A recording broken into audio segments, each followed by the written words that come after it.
नमस्कार दोस्तों। देखिए प्यारे बच्चों, बाल विकास और शिक्षा शास्त्र में एक न्यू टॉपिक और जोड़ा गया है, सीखने के प्रतिफल। बहुत ही आसान सा टॉपिक है, मुश्किल से 10-15 मिनट का टॉपिक है। इसको अच्छे से सुनिएगा।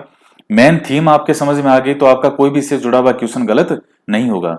अक्सर इस तरह के जो टॉपिक होते हैं उनमें क्वेश्चन मेन थीम से संबंधित पूछा जाता है, क्योंकि फैक्ट कोई इसमें कोई बहुत ज्यादा नहीं है कि आंकड़े जो अलग अलग फैक्ट हैं, जो तथ्य हैं, बहुत ज्यादा तथ्य और आपको याद करने हों।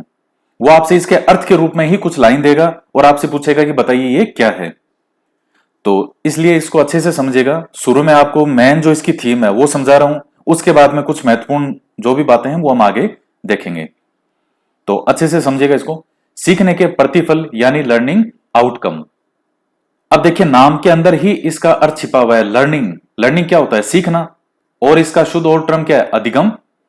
तो अधिगम के फल स्वरूप जो भी आउटकम, जो भी हमारे सामने फल आ रहा है कि उस बच्चे ने सीखा क्या, यही चीज जो है ये क्या कहलाता है? सीखने के प्रतिफल कहलाता है। तो उसको सीखा क्या, ये हम आकलन कैसे करेंगे, कैसे उसका मापन करेंगे, उस परिणाम को देखने के जो मापदंड हैं उसी को ही हम कहते हैं अधिगम प्रतिफल। तो अच्छे से इसको समझिएगा कि बालक के द्वारा जो भी सीखा गया उसको जांचने अथवा उस परिणाम को देखने के मापदंड को ही अधिगम प्रतिफल कहा जाता है कि उस बच्चे ने सीखा क्या। अधिगम के परिणाम स्वरूप जो भी आउटकम हमारे सामने आया, तो उस आउटकम को मापने के कुछ मापदंड हैं, यही चीज कहलाती है अधिगम प्रतिफल। जैसे मान लीजिए किसी ने कोई पौधा लगाया। किस चीज का पौधा है? आम का पौधा। धीरे धीरे ये पौधा बड़ा होकर के इसकी सार संभाल की और ये क्या बन गया? वृक्ष बन गया। तो इसके बाद में जो हमारे सामने क्या चीज निकल गई? फल। कौन से? आम के फल। एक छोटे से उदाहरण के रूप में आप इसको समझ सकते हैं कि बच्चे के अधिगम कराने के फल स्वरूप बच्चे को हमने सिखाया, उसको सिखाने के बाद में जो भी फल हमारे सामने आ रहा है, जो भी आउटकम आ रहा है, तो उसको हालांकि शॉर्ट में कह देते हैं कि हाँ, जो आउटकम आ रहा है उसी को हम कहते हैं अधिगम प्रतिफल। तो उस प्रतिफल को मापेंगे कैसे? उसको मापने के कुछ मापदंड बनाए गए हैं और वही जो मापदंड है वो क्या कहलाते हैं? सीखने के प्रतिफल कहलाते हैं। अब आपसे कोई ये पूछ ले कि ये सब क्यों किया जा रहा है, इसका उद्देश्य क्या है, हम आगे पढ़ेंगे, इसके कई उद्देश्य देखेंगे। तो आप इसको सोच करके देखिए कि ये सब चीजें करने के उद्देश्य क्या हो सकते हैं। तो अगर आपके दिमाग में कोई अच्छा उत्तर आ रहा है जो मैं बोलने जा रहा हूं, तो मान के चलिए कि आपका आईक्यू लेवल बहुत अच्छा हो गया है, या आईक्यू लेवल आपका बहुत अच्छा है। क्या है? शिक्षा की गुणवत्ता में सुधार। और क्या क्या हो सकता है आप सोच के देखिए। हालांकि आगे मैंने पॉइंट लिखे हैं इसमें, लेकिन अभी आप सोच के देखिए। सीखने के प्रतिफल, आपको इसका अर्थ समझ में आ गया? ये सब क्यों हो रहा है?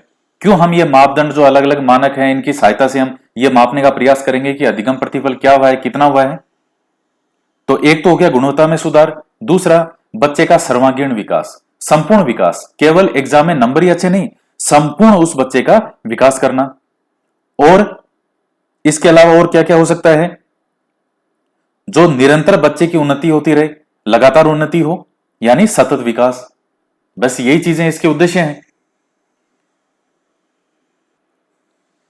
इसके बाद में कुछ फैक्ट वाली 2-3 चीजें हैं, आपकी परीक्षा में आ सकती है, आप थोड़ा सा ध्यान में रखिए इसको। हालांकि मैं जहां तक मुझे लग रहा है वो आपसे थीम से संबंधित ही पूछेगा कि सीखने के प्रतिफल क्या है। तो इसको लेकर के कोई एक सरल सा क्वेश्चन बनाया जा सकता है। इनमें कोई हार्ड या मुश्किल घुमाने वाले क्वेश्चन जैसी बातें नहीं है। तो अधिगम प्रतिफल का इतिहास। तो देखिए 1990 के आसपास जो है, ये देखिएगा जो बुक लगती है, जो विद्यालयों में शिक्षक हैं सरकारी स्कूल में, उन शिक्षकों के लिए ये किताब है। उस किताब के अंदर जो लिखा गया मैटर है वो मैंने आपको दिया है ये। और नॉर्मल जो मार्केट में बुक वगैरह है उनमें भी आपको यही मैटर मिलेगा, क्योंकि यही है इसके बारे में।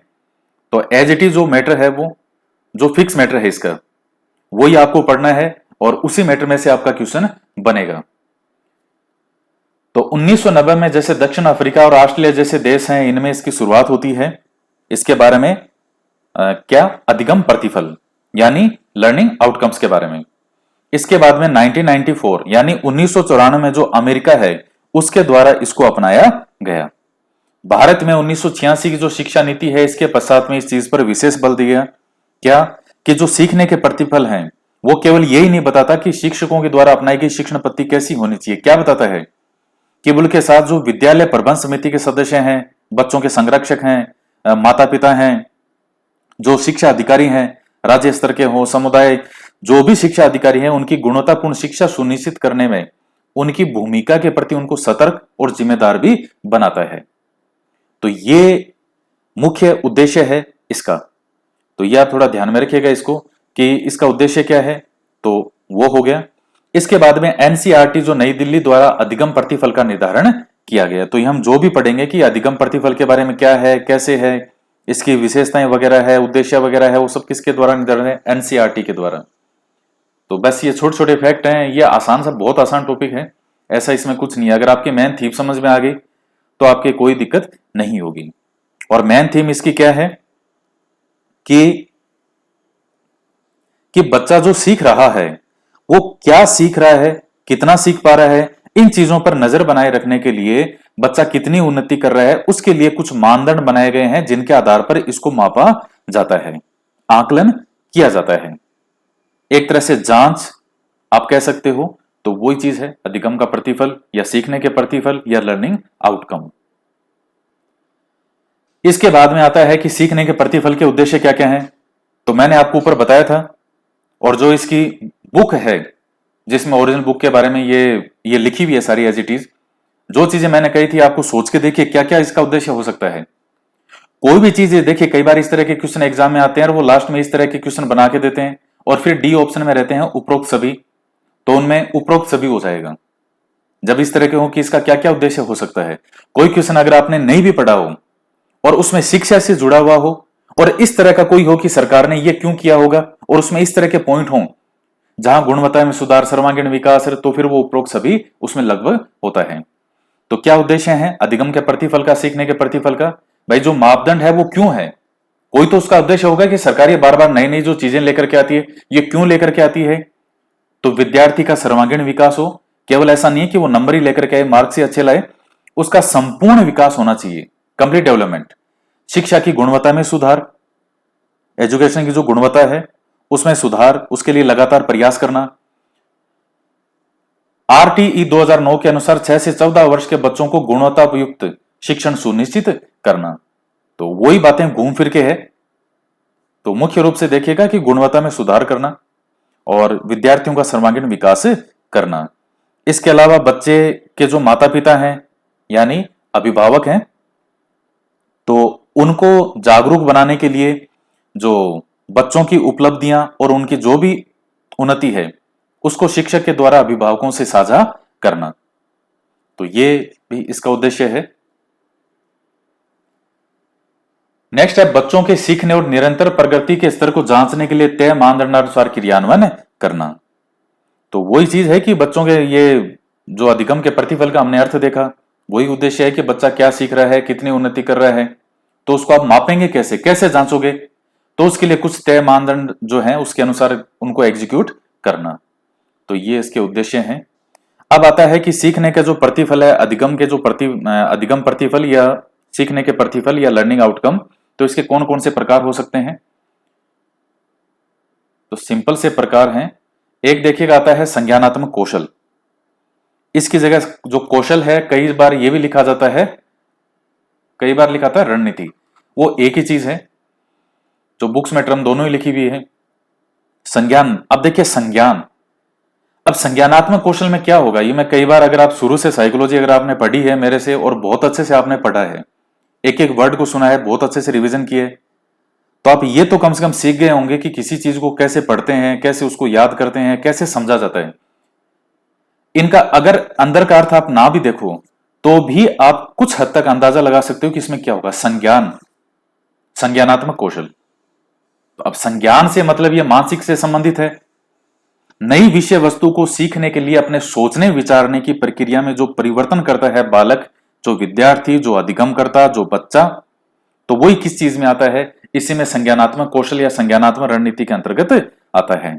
और अपने व्यवहार और जो तौर तरीकों में जो व्यक्तिगत रूप से जो बदलाव करता है, तो वो सीखने के लिए विभिन्न प्रकार की जो रणनीतियां हैं उनका सहारा लेता है।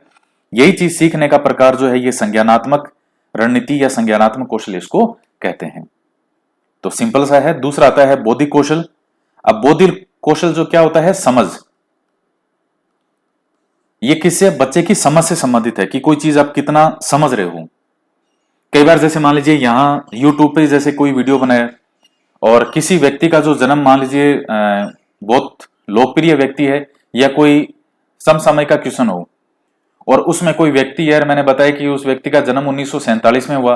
अब सही पॉइंट यही है कि 1947 में उसका जन्म हुआ, मान लीजिए मैंने किसी का बताया या 1950 में हुआ, और बोलते टाइम और सबको पता है कि हाँ ये आदमी अभी जिंदा है और 60-70 साल की 75 साल की आयु है, तो ये जन्म 1950 में बता दिया आपको।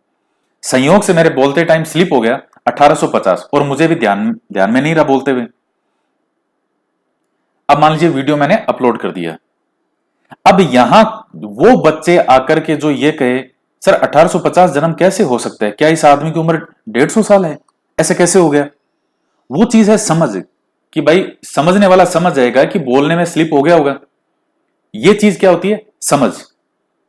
और ये रियलिटी है, ये वास्तविकता है कि आपके सिलेक्शन में ये किताबें हैं, शिक्षक है, ठीक है, सबकी अपनी अपनी जगह होता है। जो आप सुबह अध्ययन करते हैं, खुद मेहनत करते हैं, वो सबसे बड़ा रोल तो इसका है। उससे पहले सही मार्गदर्शन का होना जरूरी है। शिक्षक जो आप पढ़ते हैं, शिक्षकों से सही मार्गदर्शन, स्व अध्ययन, ये सब चीजें अपनी अपनी जगह है।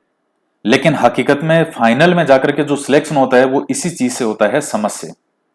आपका संज्ञान कितना है, आपकी किसी चीज को लेकर के आप समझ कितनी है। आपके जैसे क्वेश्चन अगर उसने घुमा के दे दिया, अब आप पढ़ के तो गए कि 2+2 4 होता है, आपने खूब गोटे लगाए पूरे साल भर कि 2+2 4 होता है। एग्जाम में क्वेश्चन आ गया कि बताओ 1+3 कितना होता है। अब 90% बच्चे ऐसी चीजों में घूम जाते हैं कि 1+3, ये मैं एक उदाहरण बता रहा हूं आपको, कि क्वेश्चन अगर थोड़ा सा घुमा दे तो वो कैच करने की आप में क्षमता होनी चाहिए। ये जो चीज है यही कहलाती है समझ। तो वो जो बच्चा सीख रहा है, उसमें सीखने के फलस्वरूप उसमें कितनी समझ का विकास हुआ है, उसकी समझ से संबंधित, इसको हम बोध भी कहते हैं। इसके बाद में आता है शाब्दिक प्रतिफल। शाब्दिक प्रतिफल क्या होता है कि अधिगम प्रतिफल का यह प्रकार जो क्या है इसमें, कि अधिगम करता जो है उसको शाब्दिक शाब्दिक या जो मौखिक जानकारियां हैं उनकी प्राप्ति हुई या नहीं हुई है। तो मौखिक रूप से जो जानकारियां प्राप्त होती है बच्चे को, वही चीज क्या है, शाब्दिक प्रतिफल के अंतर्गत आती है। मौखिक रूप से आप जो भी जानकारी देते हैं बच्चे को, वह है शाब्दिक प्रतिफल। और लास्ट है शारीरिक कौशल। तो बच्चे की जो एक्टिविटी है, शारीरिक रूप से जिस तरह से बच्चा बिहेव करता है, जो भी एक्टिविटी करता है, वो चीज किस में आती है, शारीरिक कौशल के अंतर्गत आती है। जैसे मैं आपको एक चीज बता रहा हूं कि जिनमें आत्मविश्वास होता है, जिन बच्चों में कॉन्फिडेंस होता है, वो अलग ही उनकी एक्टिविटी होती है। और जो हताश निराश होते हैं, या जिनमें मान लीजिए कोई आत्मविश्वास नहीं हो, अब जैसे कोई रीट की भी तैयारी कर रहा है मान लीजिए, और जिस स्टूडेंट की रीट की तैयारी बहुत शानदार है और उसमें गजब का आत्मविश्वास है, उसकी एक्टिविटी ही अलग होगी। और जिसको बिल्कुल तैयारी नहीं है, बिल्कुल जैसे मान लीजिए या आधी अधूरी तैयारी है, तो कहीं ना कहीं वो जो है फिर उसको उसी तरह से एक्टिविटी है, निराश हताश चेहरा जो है वो बता देता है कि ये निराश है। एक्टिविटी बता देती है। जैसे मान लीजिए तैयारी बहुत अच्छी है, आत्मविश्वास भी है, लेकिन एग्जाम का डर है, वो उसके चेहरे से दिख जाएगा, उसके हाव भाव से दिख जाएगा कि हाँ इसको डर है। तो ये चीज जो है, ये शारीरिक कौशल। और इसके साथ ही अगर आपको एक चीज और बताऊं, तो अब तो पढ़ाते पढ़ाते इतना अनुभव हो चुका है ऑफलाइन में ऑनलाइन में, कि यहां तो जैसे मान लीजिए विद्यार्थी सामने नहीं होता ऑनलाइन में, तो ऑफलाइन के अंदर विद्यार्थी सामने आता है। 10 दिन के अंदर अंदर ये हमको समझ में आ जाता है एक्टिविटी के माध्यम से, उनके हाव भाव के माध्यम से, कि कौन से बच्चे का सिलेक्शन होगा और कौन से दोबारा कोचिंग करेंगे, चाहे कहीं करे, किसी भी कोचिंग पढ़े, ये फिर से कोचिंग करने के लिए आएंगे। किसका होगा, किसका नहीं होगा, कौन लंबी रेस का घोड़ा है, कौन बहुत आगे तक जाने की प्रतिभा है, ये सब चीजें पता चल जाती है। खैर आगे पढ़ते हैं। तो इसको आप मेन पॉइंट है, ध्यान में रखिएगा। एक इसमें पॉइंट आता है कि सीखने के प्रतिफल की विशेषताएं क्या क्या है। तो ये आपसे पूछ सकता है, थोड़ा मेन पॉइंट है कि कक्षावार परिभाषित सीखने के प्रतिफल प्रक्रिया आधारित है। प्रक्रिया, वही मैंने आपको बताया कि मानदंड जो है वो क्या है, प्रक्रिया आधारित। कैसे प्रक्रिया आधारित, यह प्रतिफल एक प्रकार से जांच बिंदु है, चेक पॉइंट है। यानी हम क्या पढ़ रहे हैं, सीखने के प्रतिफल की विशेषता क्या है, प्रक्रिया आधारित, निश्चित रूप से प्रक्रिया पर ही आधारित होगा। आप कैसे मापोगे उसको? तो कोई तो प्रोसेस होगा। प्रतिफल एक प्रकार से जांच बिंदु है, चेक पॉइंट है, जो गुणात्मक और मात्रात्मक रूप से मापे जाते हैं। तो मात्रात्मक रूप से तो बिल्कुल एक तरह से, जैसे मान लीजिए आप कितने नंबर वगैरह है या कैसे क्या है। गुणात्मक रूप से अंदर बच्चे का संपूर्ण विकास, उसका जो सर्वांगीण विकास है वो शामिल हो जाता है। तो गुणात्मक रूप से और मात्रात्मक रूप से दोनों तरह से आप इसको माप सकते हैं। तो वो मापे जा सकते हैं किसमें? इसमें। तो अधिगम प्रतिफल की एक ये विशेषता है। अब आप थोड़ा सा और सोच के देखेंगे तो इसमें भी कुछ नया ऐसा कुछ नहीं है।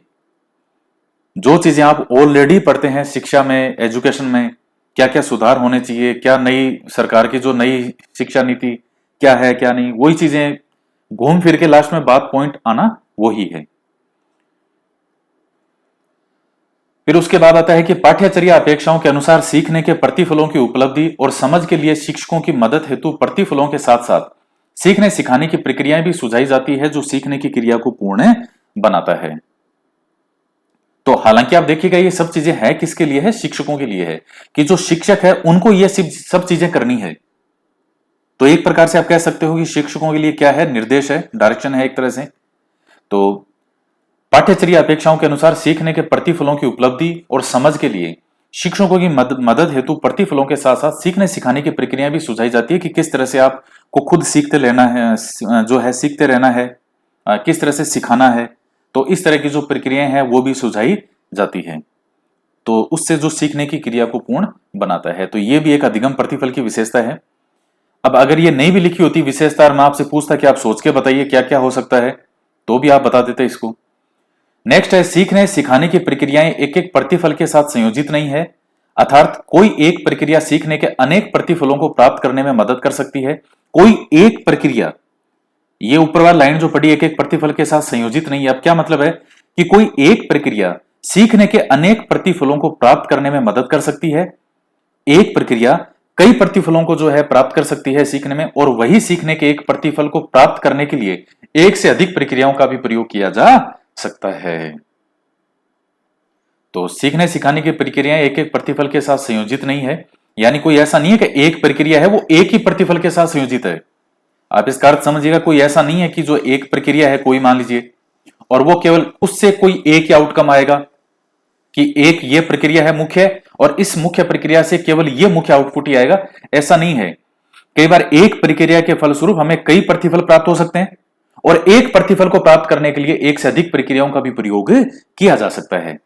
तो ये इसका अर्थ है कि एक साथ संयोजित नहीं है। तो ये भी एक विशेषता है। अब अगर ये विशेषता नहीं भी लिखी होती, जो इसकी बुकलेट है, मैंने एज इट इज उसी लैंग्वेज का इस्तेमाल किया है। आप कोई बुक भी पढ़ेंगे मार्केट में, जैसे मान लीजिए कोई गाइड के अंदर भी, तो उन सब के अंदर भी वो एज इट इज जो बुकलेट है उसी को ही एज इट इज दिया है। तो यही लाइनें आपको देखने को मिलेगी। अगर आपके पास कोई पुस्तक भी होगी तो यही चीजें आपको देखने को मिलेगी, क्योंकि यही लाइनें हैं ओरिजिनल जो ये बुकलेट है इसकी, उसमें भी यही है चीजें। आपको अर्थ समझ में आना चाहिए। उसके बाद है, प्रत्येक विषय में परिभाषित सीखने के प्रतिफल विषयों की आंतरिक जटिलताओं व अवस्थाओं के संदर्भ में आपस में स्पाइरल रूप से जुड़े हुए हैं। अभी आपस में स्पाइरल रूप से जुड़े हुए का क्या मतलब होता है? इसको फिर से पढ़िए। प्रत्येक विषय में परिभाषित सीखने के प्रतिफल विषयों की आंतरिक जटिलताओं व अवस्थाओं के संदर्भ में आपस में स्पाइरल रूप से जुड़े हुए हैं। स्पाइरल का मतलब क्या है यहां पर? जैसे मान लीजिए आपके पास कोई नोटबुक होती है, कॉपी, तो उसमें स्पाइरल होती है। स्पाइरल एक बार ऊपर, फिर नीचे, फिर ऊपर, नीचे, इस तरह से स्पाइरल यूं। तो अधिगम प्रक्रिया से मूल्यांकन तक पहुंचा जाए एवं न्यून अधिगम क्षेत्र का पता लगाकर पुनः शिक्षण करवाया जाए, और इस प्रक्रिया को तब तक जारी रखा जाए जब तक कि सीखने के जो प्रतिफल हैं उनकी पूर्ण रूप से प्राप्ति नहीं हो जाती। तो ये आपको ध्यान में होना चाहिए। स्पाइरल क्या है? देखिए, ये आपसे पूछ सकता है। जहां तक मुझे लग रहा है वो स्पाइरल नाम आपको दे सकता है, और मुझे ऐसा लग रहा है कि वो स्पाइरल अगर अधिगम के प्रतिफल देगा तो मुझे ऐसा लगता है कि वो स्पाइरल वाला पॉइंट आपको दे सकता है। बहुत ज्यादा संभावना है, क्योंकि जिन्होंने अगर नहीं पढ़ा होगा प्रतिफल वाला तो स्पाइरल के नाम से बहुत से अच्छे से वो एग्जाम्पल बना के दे सकता है घुमाने के लिए। क्या है स्पाइरल? कि अधिगम प्रक्रिया से जब मूल्यांकन तक पहुंचा जाए तो न्यून अधिगम क्षेत्र का पता लगाए। यानी जब आप अधिगम प्रक्रिया से मूल्यांकन तक पहुंच रहे हो कि बच्चे ने क्या सीखा, कितना सीखा, तो फिर देखते हैं कि बच्चा कितना न्यून अधिगम क्षेत्र की कहां तक कम से कम कितना सीख पाया। तो वहां से फिर हमें और आगे वापस बच्चे को सिखाएं। जैसे हमने 1 से 10 तक गिनती सिखाई, हमने फाइनल जब उस बच्चे को उसका इवेल्युएशन किया, मूल्यांकन तक पहुंचे, तो हमने देखा बच्चे 1 से 6 तक की गिनती सीख पाया है, 10 तक उसको याद नहीं है। तो हम 6 से आगे अब उसको सिखाएंगे, 7, 8, 9, 10 फिर से सिखाएंगे 6 के आगे से। तो 6 तक, यहां तक जो है ये चीज क्या है, न्यून अधिगम क्षेत्र है। तो इसका पता लगा करके पुनः आगे शिक्षण कार्य करवाया जाए इसके आगे, और इस प्रक्रिया को तब तक जारी रखा जाए जब तक सीखने के प्रतिफल पूर्ण रूप से प्राप्त नहीं हो जाते। बस ये सिंपल सा आपका टॉपिक है, सीखने के प्रतिफल क्या है। तो बहुत ही इजी टॉपिक है। कई बच्चे इतना वो मानसिक दबाव बहुत ज्यादा ले लेते हैं कि पता नहीं क्या इन टॉपिक में ऐसा क्या है, ऐसा नहीं। देखिए बहुत सिंपल सिंपल टॉपिक है, समझने वाली चीजें। अधिगम वाली यूनिट है, और जो सबसे पहले बाल विकास वाली यूनिट थी, मैन सिलेक्शन का आधार, हालांकि सभी का ही रोल है, उस चीज को भी समझेगा, रोल हर चीज का ही है एग्जाम में, लेकिन समझने वाली चीजें, समझाने वाली चीजें, और एक ही चीज में से सैकड़ों तरह के क्वेश्चन बनाए जा सकते हैं, वो वाली यूनिट है अधिगम वाली। और जो पहली यूनिट थी बाल विकास वाली, जिसमें सारे सिद्धांत जीन पियाजे, सिगमंड फ्राइड, एरिक्सन, वो सब जो पढ़े हमने, तो वो समझने वाली चीजें हैं। और उनमें जो टर्म मैंने आपको बताई थी, जो पहले के मैंने वीडियो बनाए थे कि जो पहली यूनिट में कौन कौन से टॉपिक आपको ध्यान से देखने हैं, सेकंड यूनिट में जो अधिगम वाली है उसमें कौन से पढ़ने हैं, और उनके अंदर भी जो टॉपिक के अंदर भी आपको बताए थे कि इन पॉइंट को विशेष ध्यान से रखना। तो उन चीजों पे आप विशेष ध्यान दीजिएगा, निश्चित रूप से आपका एग्जाम में सिलेक्शन होगा। संयम बनाए रखें, संयम बहुत बड़ी चीज है। संयम को खो दिया तो, और एग्जाम वगैरह देने जाते हैं तो इतनी आपको भीड़ वगैरह मिलेगी परीक्षा में, इतनी, क्योंकि इतनी भीड़ तो है ही, लाखों की संख्या में विद्यार्थी एक जगह आपको मिलेंगे। तो इतनी संख्या देख करके आपको डिप्रेस नहीं हो जाना है कि इतने ज्यादा लोग एग्जाम देने आए हैं, इतने तैयारी करके आए होंगे तो पता नहीं मेरा क्या होगा। तो अगर आपकी तैयारी अच्छी है, आपने जी जान से मेहनत की है, और जैसा मैंने आपको शुरू से बताता रहा हूं, मैं पिछले 1.5-2 साल से बहुत सी कितनी बातें आपको बताई हो गई, और इतनी बातें बताने के बावजूद भी अगर कोई विद्यार्थी कह रहा है कि नहीं साहब मेरा तो नहीं हो रहा, कोई 1-2 नंबर से रह जाए, 2-4 नंबरों से, वो एक लक की बात होती है कि भाई चलो 1-2 नंबर से कोई रह गया, उसका चलो नहीं था दिन। लेकिन फिर भी ज्यादा नंबरों से कोई रह कोई कह रहा है कि नहीं मेरा तो नहीं हो रहा, तो फिर देखिए फिर समस्या है। तो जितनी चीजें मैंने आपको बताई है, अगर आप ईमानदारी से फॉलो करेंगे, आप टॉप रैंकिंग में नंबर आएंगे, आपके टॉप रैंकिंग में। तो इसी तरह से तैयारी करते रहिए। और तो ये टॉपिक जो है ये आपका हो गया, अधिगम के प्रतिफल। जो नए वाले टॉपिक थे वो आपको पढ़ा दिए मैंने, तो अब आराम से बार बार पढ़ो, रिवीजन करो, और आप सभी विद्यार्थी जो पूरी ईमानदारी से मेहनत कर रहे हैं, ईश्वर करे आप सभी को निश्चित रूप से सफलता प्राप्त हो। तो आज के वीडियो में इतना ही, तो मिलते हैं नेक्स्ट वीडियो में। जय हिंद, जय भारत।